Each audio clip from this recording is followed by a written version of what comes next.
Hello student. So today I'll start with the probability distribution. So पहला जो point है कि जो probability है, तो probability का जो आंसर है वो 0 to 1 के इन बिटवीन आना चाहिए, द फर्स्ट मेन कंडीशन। अब आता है डिस्ट्रीब्यूशन। डिस्ट्रीब्यूशन का मतलब क्या है? डिस्ट्रीब्यूशन टू टाइप्स की होती है। The first one is the observe frequency distribution and second one is the theoretical, और हम इसको कह सकते हैं एक्सपेक्टेड फ्रीक्वेंसी डिस्ट्रीब्यूशन। अब थ्योरेटिकल और एक्सपेक्टेड के अंदर दो चीज़ें आती हैं, दो डिस्ट्रीब्यूशन आती हैं। पहली डिस्ट्रीब्यूशन है डिस्क्रीट डिस्ट्रीब्यूशन, सेकंड है कॉन्टिन्यूस डिस्ट्रीब्यूशन। डिस्क्रीट के अंदर जो हमने दो दो को कवर करना है, टू कवर्स होती हैं। First is binomial, second is poison, and under continuous normal distribution. पहला पॉइंट है what is the meaning of observe frequency distribution. Observe का मतलब है that refers to those frequency distribution which are obtained by actual observations or experiments, actual observations or experiment। और theoretical का मतलब क्या होता है? which are not obtained by actual observation or experiment but are mathematically calculated। मतलब जो observed है, जो हम कैलकुलेट, जो हमारे पास एक्सपेरिमेंट करने के बाद आई हैं, थ्योरेटिकल जो हम खुद कैलकुलेट करेंगे। सो मैं पहला जो स्टार्ट कर रहा हूँ, binomial distribution that was given by the mathematician James Bernoulli, and under the James Bernoulli he said कि जो बायनॉमियल है इसके पहले जो टू वर्ड्स हैं दैट इज़ बाय को उसने, बाय मीन्स टू पॉसिबिलिटीज़ हैं। The first one is the success, second one is the failure. जो success is always denoted by with P and failure is always denoted with Q, and P plus q is always equal to 1। Second, अगर हमने P की value निकालनी है तो हम 1 minus Q कर सकते हैं, अगर क्यू की वैल्यू निकालनी है तो 1 माइनस पी लिख सकते हैं। अब बायनॉमियल डिस्ट्रीब्यूशन की चार मेन अजम्पशंस हैं। अगर ये अजम्पशंस फुलफिल होती हैं तो हम बायनॉमियल डिस्ट्रीब्यूशन को अप्लाई कर सकते हैं। तो पहला अजम्पशन, फर्स्ट अजम्पशन क्या है? Finite number of trials. अगर फाइनाइट नंबर ऑफ ट्रायल्स का मतलब क्या है कि जो आपका एन है, एन मतलब स्मॉल एन, ये स्मॉल एन आपका फाइनाइट होना चाहिए। अब ये स्मॉल एन का मतलब क्या है, ये हम अभी इसका मैं आगे बताऊंगा। अभी स्मॉल एन फाइनाइट होना चाहिए। अगर ये इनफाइनाइट होगा तो हम बायनॉमियल डिस्ट्रीब्यूशन अप्लाई नहीं कर पाएंगे। सेकेंड है ईच ट्रायल्स, जो हमने यहाँ पर लिखा, each trials there are two possibilities. दो पॉसिबिलिटीज़ क्या हैं? या तो सक्सेस होगी या फेलियर होगी। और सक्सेस को मैंने बताया कि पी के साथ रिप्रेजेंट करते हैं, फेलियर को क्यू के साथ रिप्रेजेंट करते हैं। फिर आ गया थर्ड है, वही success is denoted with P and failure is denoted with Q और 1 माइनस पी, और पी को हम लिख सकते हैं 1 माइनस क्यू।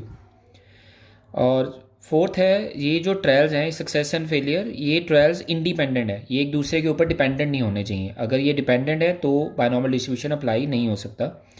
अब मेजर पॉइंट्स आता है कि फाइनाइट नंबर ऑफ ट्रायल्स और बायनॉमियल लगेगा कहाँ पर। जो अगर हम देखें कॉइन के केस में, डाइस के केस में, पास और फेल के केस में, मतलब स्टूडेंट के केस में, क्लास में, मतलब जिनमें हमें पता है कि कॉइन में टू पॉसिबिलिटीज़ होती हैं। क्या क्या होती हैं? हेड होता है या टेल आएगा। डाइस में 6 होती हैं, ठीक है, 6 आउटकम्स आते हैं, मतलब बेसिकली 1 2 3 4 5 6। पास फेल में या तो स्टूडेंट, फॉर एग्जांपल क्लास में नंबर ऑफ स्टूडेंट्स 80 हैं, मतलब एन फाइनाइट है, इनफाइनाइट नहीं है। तो कितने पास है कितने फेल हैं? Pass is denoted with success and fail is denoted with Q. तो ये चार एजम्पशंस हैं। अब जेम्स बर्नौली ने एक फॉर्मूला दिया था ये सारी चीज़ों को फाइंड आउट करने का। तो फाइंड आउट करने का क्या बताया? N c r, c stand for combination, q means failure, n minus r, p raise to power r. अब मैं ये फॉर्मूला आपको अभी नहीं बता रहा हूँ, मैं आपको अभी थोड़ा सिंपल फॉर्मूला बता रहा हूँ। ये जेम्स बर्नौली वाला फॉर्मूला अभी नहीं हम करेंगे जो उसने दिया है, हम थोड़ा शॉर्टकट फार्मूला लगाएंगे, अप्लाई करेंगे, उसके अकॉर्डिंग हम उसको देखेंगे फिर। तो ये पॉइंट क्लियर सभी को? अब आ गया नेक्स्ट पॉइंट है कि मैंने अभी यहाँ पर एक पॉइंट बताया था कि स्मॉल एन। अब ये स्मॉल एन का मीनिंग मैंने बताना है। तो पहला पॉइंट है एक स्मॉल एन है, कैपिटल एन है। आपको क्वेश्चन में दो चीज़ें पता होनी चाहिए, what is small n, what is capital n, what is p, what is q. अगर ये चार चीज़ें आपको पता है तो आप क्वेश्चन ईजिली कर सकते हो। मैं एक एग्जांपल के थ्रू समझा रहा हूँ। फर्स्ट पॉइंट है, अगर लिखा हो 8 coins are tossed at a time, comma 256 times, या लिखा हो सकता है if a coin is tossed 6 times. अगर 8 coins are tossed at a time means इकट्ठे उनको टॉस किया, कितने टाइम टॉस किया? 256 टाइम। तो जो जिस प्रोडक्ट के ऊपर आप एक्सपेरिमेंट कर रहे हो, मतलब कितने कॉइन के ऊपर एक्सपेरिमेंट कर रहे हो, that is known as small n. कितने टाइम कर रहे हो, that is taken as small capital n. Clear? अब दूसरा केस, अगर हो एक ही कॉइन और उसको टॉस किया 6 टाइम्स, तो यहाँ पर जो अगर सिंगल कॉइन है, सिंगल प्रोडक्ट के ऊपर आप एक्सपेरिमेंट कर रहे हो, तो जितने टाइम्स आप एक्सपेरिमेंट कर रहे हो that n shift to small n, ये कैपिटल एन नहीं होगा, फिर ये स्मॉल एन होगा। ये दोनों चीज़ें आपको पता होनी चाहिए कि वट इज़, अगर 8 कॉइन्स हैं 256 टाइम टॉस किया, तो जिस प्रोडक्ट के ऊपर आप एक्सपेरिमेंट कर रहे हो दैट इज़ स्मॉल एन, कितने टाइम कर रहे हो दैट इज़ कैपिटल एन। अगर सिंगल कॉइन है, जितने टाइम कर रहे हो then capital n shift to small n. Done. अब मेजर पॉइंट आता है कि ये कैपिटल एन और बिग एन में डिफरेंस क्या है। अगर क्वेश्चन पहले तो आता है फॉर्मूला, इसका फॉर्मूला बनता है q plus P raise to power small n, और यहाँ पर कैपिटल एन होता है। अगर आप यहाँ पर कैपिटल एन लगा देते हो तो ये फ्रीक्वेंसी आती है। फ्रीक्वेंसी कौन सी? जैसे हमने यहाँ पर पढ़ा, एक होती है ऑब्जर्व फ्रीक्वेंसी। ऑब्जर्व का मतलब जो हमने खुद ऑब्जर्व किया, जो हमने एक्सपेरिमेंट करके देखा, ये है एक्सपेक्टेड। एक्सपेरिमेंट करने से पहले हम क्या एक्सपेक्ट कर रहे हैं कि क्या होना चाहिए। और एक चीज़ याद रखना, ऑब्जर्व फ्रीक्वेंसी का टोटल हमेशा एक्सपेक्टेड फ्रीक्वेंसी के टोटल के इक्वल होते हैं, ये दोनों टोटल इक्वल आएंगे। अगर ये 128 है तो ये भी 128 होगा। क्लियर? अब आता है कि फ्रीक्वेंसी हमने निकालनी है। फ्रीक्वेंसी भी कौन सी निकालनी है? एक्सपेक्टेड। हमने कभी भी ऑब्जर्व फ्रीक्वेंसी नहीं निकालनी, ऑब्जर्व हमें दी होगी, हमने सिर्फ फाइंड आउट करनी होती है एक्सपेक्टेड फ्रीक्वेंसी। अब आ गया, अगर क्वेश्चन में अब आप सिर्फ ये फॉर्मूला लगाते हो q plus P raise to power small n, तो हमेशा जो आंसर आएगा वो प्रोबेबिलिटी आएगी।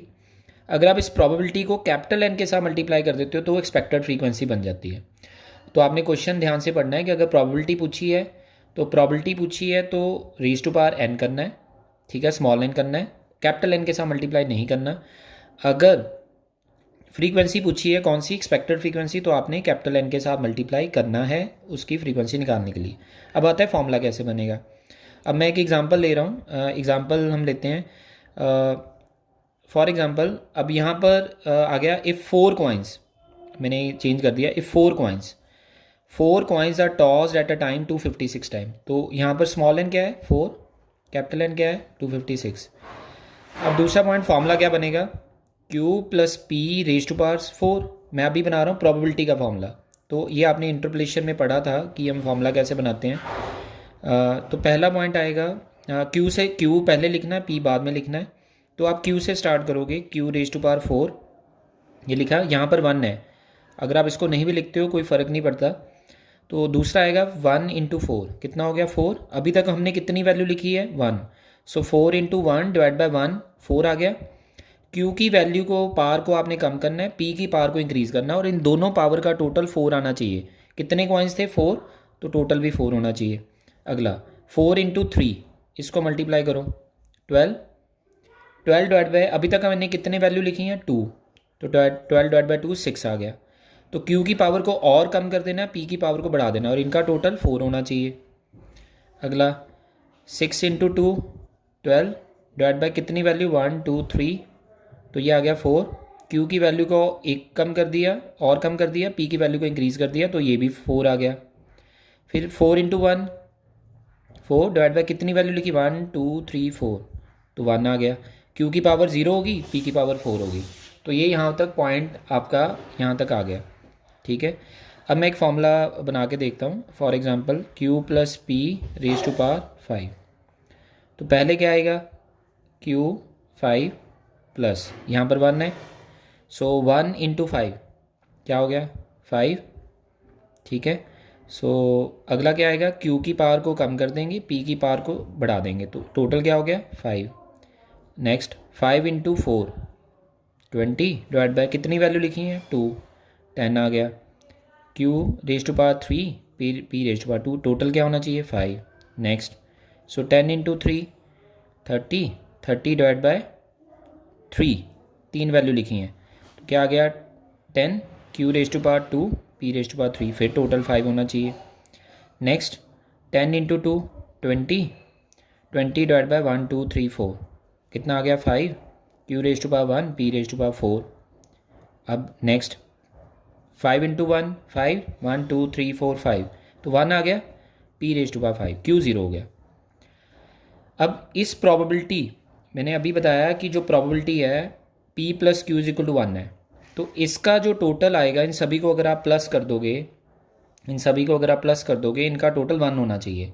सो प्रॉबिलिटी इन सभी का टोटल 1 होएगा, 1 से ज़्यादा नहीं हो सकता। तो ये है प्रॉबिलिटी निकालने का। अगर आपसे पूछा जाए फ्रीक्वेंसी निकालनी है तो फॉर्मूला क्या बनेगा, देखो n q plus P raise to power 4। अब यहाँ पर n हम ले लेते हैं 256।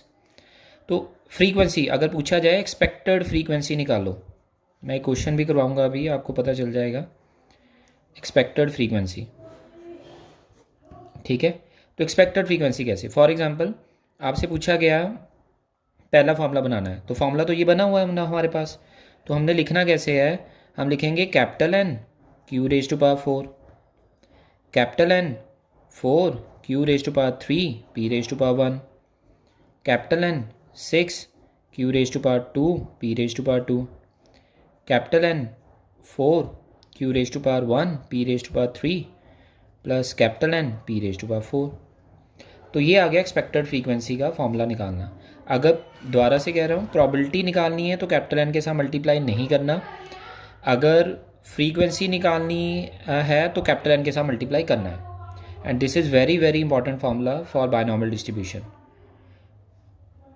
सो एक मैं क्वेश्चन अभी करवा रहा हूँ आपको, मैं डायरेक्टली फर्स्ट और सेकंड एक्सरसाइज नहीं करवा रहा हूँ, मैं आपको थर्ड एक्सरसाइज का क्वेश्चन पहले करवा रहा हूँ सो दैट आपको क्लियर हो जाए कि फॉर्मूला बनेगा कैसे। अब ऐसे ये फॉर्मूला बनाने का दूसरा मेथड भी है, पास्कल ट्रायंगल्स भी है जो हमने इंटरपोलेशन में पढ़ा था, और दूसरा ये जेम्स बर्नौली का मेथड भी है। अभी मैं जेम्स बर्नौली नहीं करवा रहा हूँ, अभी मैं आपको सिंपल बताया, आपने सिंपल के अकॉर्डिंग ही करना है। तो एक क्वेश्चन करते हैं, ये क्वेश्चन है आपकी बुक में, ये क्वेश्चन नंबर थर्ड एक्सरसाइज है, थर्ड एक्सरसाइज का मैं करवा रहा हूँ क्वेश्चन नंबर थर्ड। ये पेज नंबर है आपकी बुक का, पेज नंबर 100, तो उसका क्वेश्चन नंबर है 3, और इसमें लिखा क्या हुआ है, क्वेश्चन स्टेटमेंट पढ़ना, कहता है 4 कॉइन्स वर टॉस्ड 200 टाइम्स, लिखा है ना 4 कॉइन्स और वर टॉस्ड 200। अब इसमें 4 क्या है, स्मॉल n, और 200 क्या है, capital N, and the number of tosses showing 0 1 2 3 4 heads were observed as under. Observed मतलब ये ऑब्जर्व फ्रीक्वेंसी दी हुई है। अब नंबर ऑफ हेड कि अगर 0 हेड आया, मैंने कॉइन को 200 बारी टॉस किया, 200 बारी में से 0 टाइम हेड आया, 0 हेड आया कितने टाइम, 15 टाइम। एक बार हेड आया, हेड कितनी बार हेड आया 1, 15 टॉस में, 15 टॉस में हेड आया। 2 टाइम हेड आया मतलब 4 कॉइन में से 0 बार हेड आया 15 टाइम, एक 4 कॉइन में से एक बार हेड आया, एक हेड आया, 3 टेल आए 35 टाइम, एंड ऐसे ही ये आपको दिया हुआ है। और ये जो फ्रीक्वेंसी है नंबर ऑफ टॉस है, ये ऑब्जर्व फ्रीक्वेंसी है। आपसे पूछा गया है fit a binomial distribution to these observed results. अगर फिट अ बायनॉमियल डिस्ट्रीब्यूशन पूछा गया है तो हमेशा एक्सपेक्टेड फ्रीक्वेंसी निकालनी है। Question clear? तो आपने करना कैसे है, तो आप यहाँ पर लिखोगे सबसे पहले नंबर ऑफ, हमें दिया हुआ था number of heads, number of heads, तो नंबर ऑफ हेड्स थे 0 1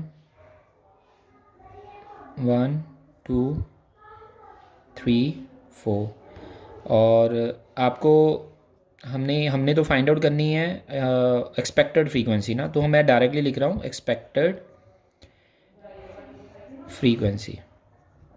ठीक है, सो सबसे पहला काम हमने करना क्या है, हमने पहले लिखना है कि हमारा P क्या है। तो P हो गया हेड, ठीक है, P हो गया हेड, कॉइन के केस में head is taken as P, and Q हो गया tail, unless otherwise specify. Some time question में हमसे पूछा जाएगा, जैसे अभी इस क्वेश्चन में तो लिखा हुआ था नंबर ऑफ हेड्स, अगर लिखा हो नंबर ऑफ टेल्स तो टेल हमारे लिए सक्सेस है, फिर टेल हमारे लिए फेलियर नहीं है। अब यहाँ पर नंबर ऑफ हेड्स पूछा गया तो head is taken as P and tail is taken as Q. Generally head is always taken as P. तो कॉइन के केस में प्रॉबिलिटी क्या होती है? 1/2, 1/2। कॉइन के केस में तो प्रॉबिलिटी यही रहेगी।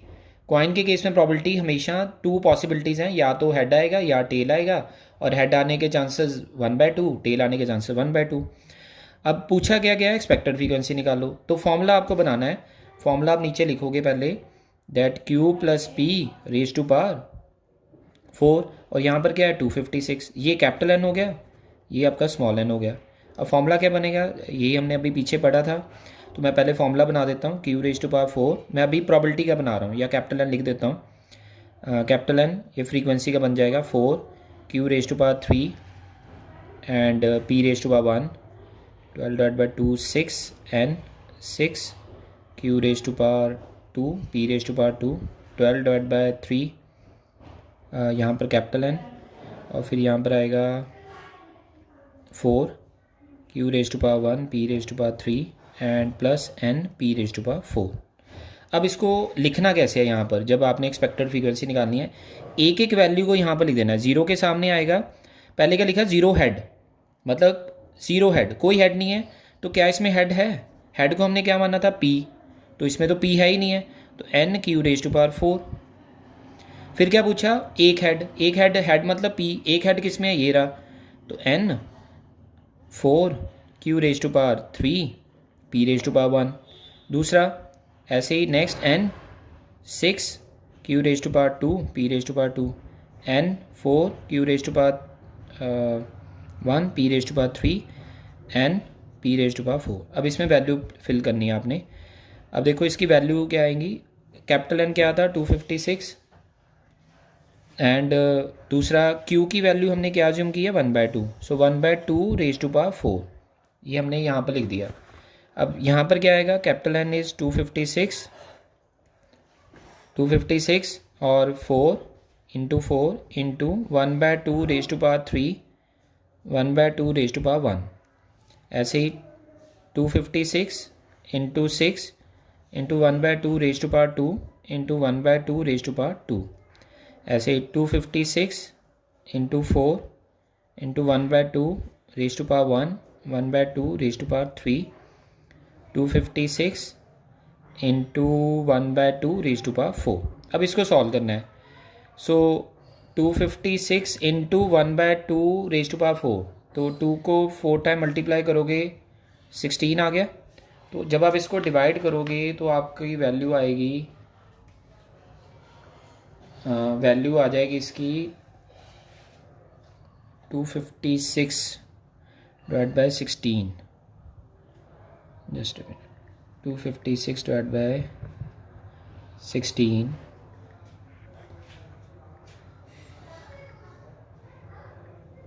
तो ये पहली वैल्यू आ गई आपके पास 16। तो ये पहला आंसर आ गया 16। डन।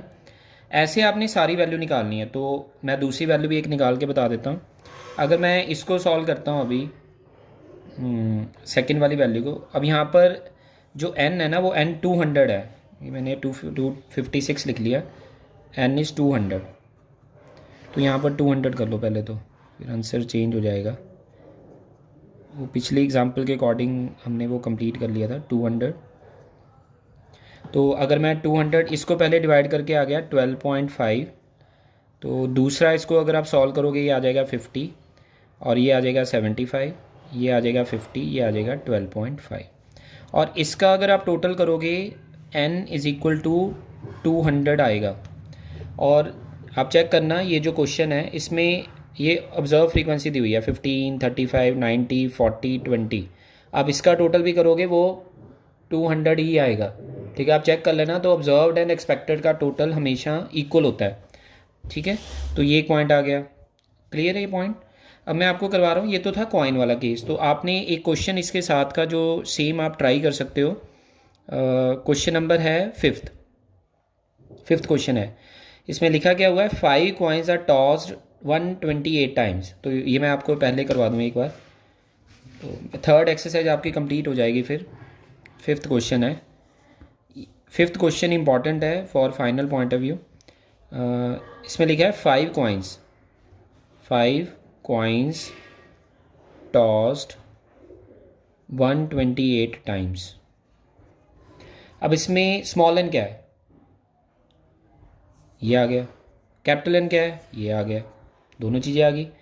अब आपसे पूछा क्या गया, what is the probability of getting, ये देखो क्या लिखा है, 3 और मोर हेड्स। अब यहाँ पर पूरा नहीं पूछा, 3 और more head, find out the expected frequency of 3 और मोर हेड्स। 3 या 3 से ज़्यादा हेड्स की एक्सपेक्टेड फ्रीक्वेंसी निकालनी है। ये लिखा हुआ है, पढ़ लो चाहे, कि 3 और more heads and find out the expected frequency of 3 और मोर हेड्स। अब कॉइन का केस है तो हेड के बारे में पूछा गया है, तो पी हमने मान लिया head, that is equal to 1/2। Q हमने मान लिया tail, that is equal to 1/2। So अब फॉर्मूला क्या बनेगा, Q plus P raise to power 5। तो पहले 5 का फॉर्मूला बना लो, Q raise to power 5 plus 5 Q raise to power 4 P raise to power 1 20 divide by 2 10 Q raise to power 3 P raise to power 2 30 divide by 3 10 Q raise to power 2 P raise to power 3 plus 20 divide by 4 5 Q raise to power 1 P raise to power 4 and P raise to power 5। ये आ गया probability का, but हमसे तो पूछी गई expected frequency, तो यहाँ पर कैपिटल एन आएगा। कैपिटल मीन्स हर एक वैल्यू के साथ कैपिटल एन को मल्टीप्लाई करना पड़ेगा। अब आपसे पूछा क्या गया था, क्वेश्चन दोबारा से पढ़ो। क्वेश्चन में पूछा गया था फाइंड आउट दी 3 और मोर हेड्स। पहले तो प्रॉबिलिटी भी पूछी गई है और दूसरा पॉइंट पूछा गया है एक्सपेक्टेड फ्रीक्वेंसी भी निकालो। तो पहले प्रॉबिलिटी के लिए कैपिटल एन नहीं चाहिए, तो मैं पहले लिख रहा हूँ। अब ये पूरा क्वेश्चन नहीं है, जैसे हमने ये किया ना पूरा, ऐसे नहीं पूछा, इसमें 3 पॉइंट्स की वैल्यू पूछी गई है। तो पहला पॉइंट पूछा है find out the probability of 3 और मोर हेड्स। क्या पूछा गया, प्रॉबिलिटी निकालो 3 या 3 से ज़्यादा हेड्स। हेड को क्या माना हमने, पी। 3 हेड हो सकते हैं, मतलब P3 हो सकता है, या 3 से ज़्यादा हो सकता है। 3 से ज़्यादा कितना, 5 तक, मतलब P5 तक हो सकता है। तो अब चेक कीजिए कहाँ पर है ये वाला पॉइंट है, P3 P4 P5। तो मैं सिर्फ इसको लिख दूंगा यहाँ पर, प्रॉबिलिटी पूछी गई है। So that is equal to 10 Q raise to power 2 P raise to power 3 plus 5 Q raise to power 1 P raise to power 4 plus P raise to power 5। अब इसमें वैल्यू फिल कर दो। 10 क्यू की value क्या है, 1/2 raise to power 2 and 1/2 raise to power 3 5 1/2 raise to power 1 plus 1/2 raise to power 5। अब ये तो बेसिक रूल है कि बेस अगर सेम हो तो पावर्स ऐड हो जाती हैं। सो 10 इंटू 1/2 रेज टू पावर 5 हो गया, 5 1/2 रेज टू पावर 5 हो गया, 1/2 रेज टू पावर 5 हो गया। सो 10/32 5/32 1/32, तो 16/32 आपकी प्रॉबिलिटी आ गई 3 और मोर हेड्स। अब दूसरा पॉइंट क्या पूछा था, एक्सपेक्टेड फ्रीक्वेंसी ऑफ 3 और मोर हेड्स। तो क्या करना है आपने, आंसर तो आपके पास आ ही चुका है प्रॉबिलिटी, इसको क्या करना है 16/32 इंटू कैपिटल एन इज़ 128। तो ये आपका आंसर आ जाएगा, तो इसकी वैल्यू आएगी 64। तो ये क्वाइंस वाला क्वेश्चन था। तो ये एक्सरसाइज 3 में मैंने आपको 2 क्वेश्चन करवाए हैं, 3rd एंड 5th। तो ये तो आपने एक ट्राई करना है। अभी आपका ये डाइस वाला क्वेश्चन नहीं होगा, फर्स्ट नहीं होगा ना, सेकंड होगा, 4th हो जाएगा। 4th की मैं आपको स्टेटमेंट समझा देता हूँ। The screw produce by certain machine sample of examining the sample of 128। तो यहाँ पर नंबर ऑफ डिफेक्ट कितने हैं, 7। तो स्मॉल एन हो गया 7, कैपिटल एन हो गया 128। तो पहले तो फॉर्मूला बना लेना है। अब आपसे पूछा गया, अब मशीन के डिफेक्टिव में हम प्रॉबिलिटी नहीं ना मान सकते अपनी तरफ से, तो यहाँ पर हमारे पास लिखा हुआ नीचे जो डिफेक्टिव की प्रॉबिलिटी है वो 1/2 है, और आपसे डिफेक्ट दिया हुआ है, तो defect is taken as P. ठीक है, नंबर ऑफ डिफेक्टिव मतलब हमने फाइंड आउट करना है कि सैम्पल में कितने डिफेक्ट हैं, तो that is taken as P. और दूसरा क्या हो जाएगा, डिफेक्ट नहीं है तो वो आ जाएगा क्यू 1/2। तो पी क्यू दोनों 1/2 है, 7 वाला फॉर्मूला बनाना है और एक्सपेक्टेड फ्रीक्वेंसी को फाइंड आउट करना है। अब दूसरा पॉइंट पूछा है find out the mean and variance of the fitted distribution. ये मैं पॉइंट आपको मैंने समझाना है। तो अभी आपके लिए जो आपने क्वेश्चन करने हैं, थर्ड फिफ्थ मैंने करवा दिया, फोर्थ आपने करना है। और ये मैं मीन वाला पॉइंट आपको एक बता देता हूँ। तो पहला जो पॉइंट है मीन वाला, मीन के दो केसेस हैं। अगर आपसे क्वेश्चन में पूछा जाए कि जो ऑब्जर्व्ड फ्रीक्वेंसी जो मैंने आपको बताया, जो ऑलरेडी क्वेश्चन में दी होती है, दूसरा पॉइंट होता है एक्सपेक्टेड फ्रीक्वेंसी, उसके लिए अगर तो ऑब्जर्व फ्रीक्वेंसी की मीन फाइंड आउट करने को कहा गया, दैट मीन्स एक्स है, एक्स हो गया आपके पास है 0 1 2 3 4, जैसे हमने ये पीछे क्वेश्चन किया था इसमें ये एक्स था, इसको हम एक्स कहते हैं और ये फ्रीक्वेंसी आ जाती है। फ्रीक्वेंसी कौन सी? एक्सपेक्टेड। अब ये एक्स हमें दिया होगा। अब अगर जो ऑब्जर्व फ्रीक्वेंसी हमें दी हुई है, फॉर एग्जांपल 10 20 30 10 40, ये आपके ऑब्जर्व्ड है। अगर आपसे ऑब्जर्व्ड की मीन पूछी गई है तो जो आप वैसे आप पहले निकालते थे, mean is equal to summation F X divide by summation F, ये आ गया आंसर। स्टैंडर्ड डेविएशन का जो आप फॉर्मूला लगाते थे, root summation F X square divide by summation F minus summation F X upon summation F whole square. ठीक है, तो ये फॉर्मूला लगेगा। अगर आपसे एक्सपेक्टेड की मीन पूछी गई है, जैसे अभी क्वेश्चन में पढ़ा था कि फिटिंग की आप मीन निकालो, तो यहाँ पर आएगा मीन निकालने का फॉर्मूला हो गया that is small N into P. Small N कैसे? जैसे अगर मैं पूछूँ कि इस एक्सपेक्टेड की निकालो, तो यहाँ पर स्मॉल एन कितना था?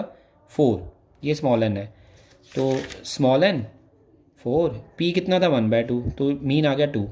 अगर स्टैंडर्ड डेविएशन पूछी गई है तो रूट एन पी क्यू। ठीक है, तो एन कितना था? 4, पी कितना था? 1/2, दैट इज़ 1/2, एन इज़ 4, तो 4 1 आ गया। वेरिएंस क्या होती है? स्टैंडर्ड डेविएशन स्क्वायर, तो वो भी 1 आ गई।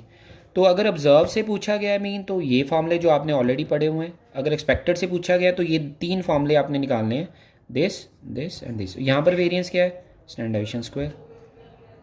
ठीक है, तो अभी के लिए आपने थर्ड एक्सरसाइज करनी है और ट्राई करना कि फर्स्ट एक्सरसाइज में ऐसे क्वेश्चंस हैं, ऐसे कि आपने सिर्फ प्रॉबिलिटी निकालनी है।